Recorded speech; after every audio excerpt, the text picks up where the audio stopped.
Hello, my friends. Let's talk about My Hero Academia.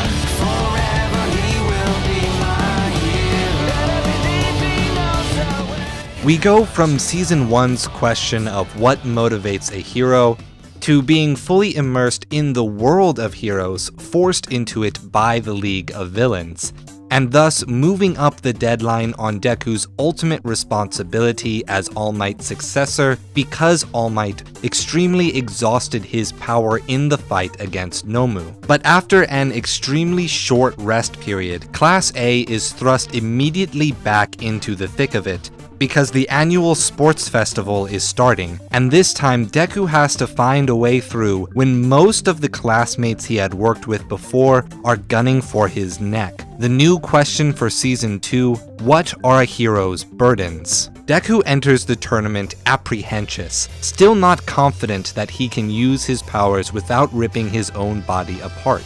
Deku is constantly being told by doctors, Recovery Girl, and his teachers that he can't be a hero if he keeps breaking his own bones. Deku has the drive that makes him behave like a hero, but giving into that emotion can cripple him for life. That overzealous approach is only truly tempered thanks to his training with All Might's teacher, Gran Torino.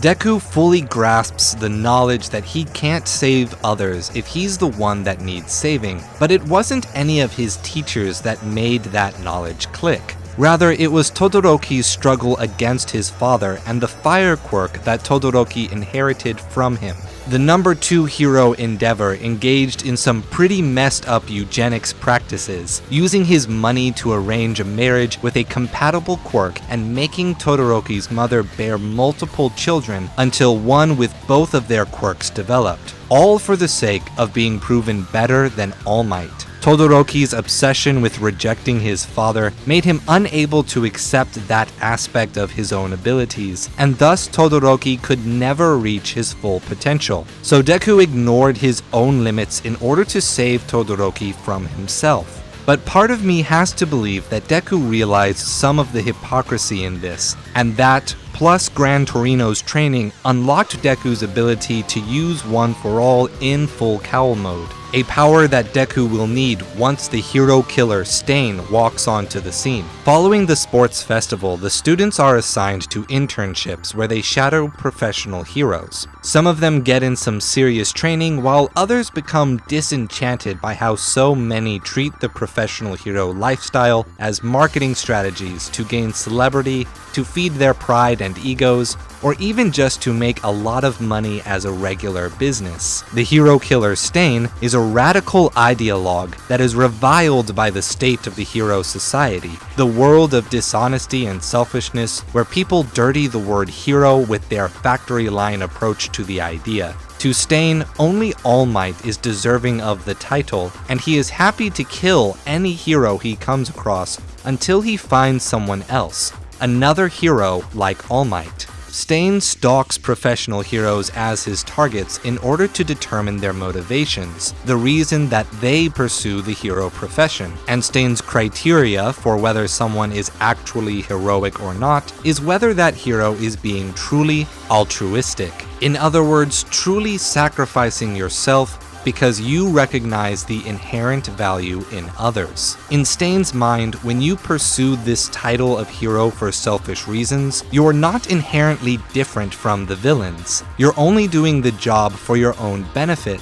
So if people need saving, but are low profile and don't stand to turn a profit, then your system guarantees that innocent people will fall through the cracks and suffer for it. The frustrating thing about this story arc is that Stain isn't wrong. Even during the sports festival, plenty of pro heroes talk about how the current school system results in capable potential heroes getting stuck in the system's blind spots. To Stain, if you are motivated by any selfish reason, then you create those problems. The sports festival and hero internships put a lot of these selfish motivations in the spotlight. Even if your motivation is to seek revenge against Stain for someone he murdered, like Ida, then you are guilty of the crime of ethics that Stain thinks he's punishing. Stain admires All Might as a hero that is so strong that he can sacrifice constantly, burning away without end all for the sake of deserving the title of the symbol of peace for society.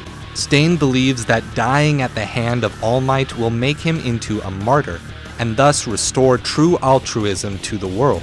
Even though Deku and friends ultimately are acknowledged by Stain and win the fight, they do so at the cost of accepting that the reasons that motivated Stain were true, but that doesn't mean they have to accept Stain's conclusion. From their experience at UA High School and the sports festival, they learned that there is more than one burden a hero must fulfill. The first burden is to protect and cultivate your whole self so that you can fulfill your second burden, to sacrifice your safety when the safety of someone else is at risk. And the third burden, that even as you grow in power and respect, you must control your intentions and your ego to keep the motivation demonstrated in Season 1 pure. And thus, at the end of Season 2, the next generation of heroes have learned the mark of a true hero. That mark is altruism, and that altruism requires both supporting yourself and others in equal measure, and not seeing heroism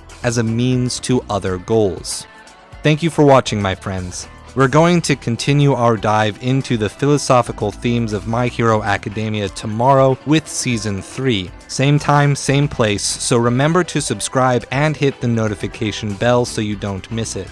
New videos come out on Saturday every week, and we are still a small community, so the only way that we can grow is with your help. See you tomorrow, thanks again, and remember, stay true.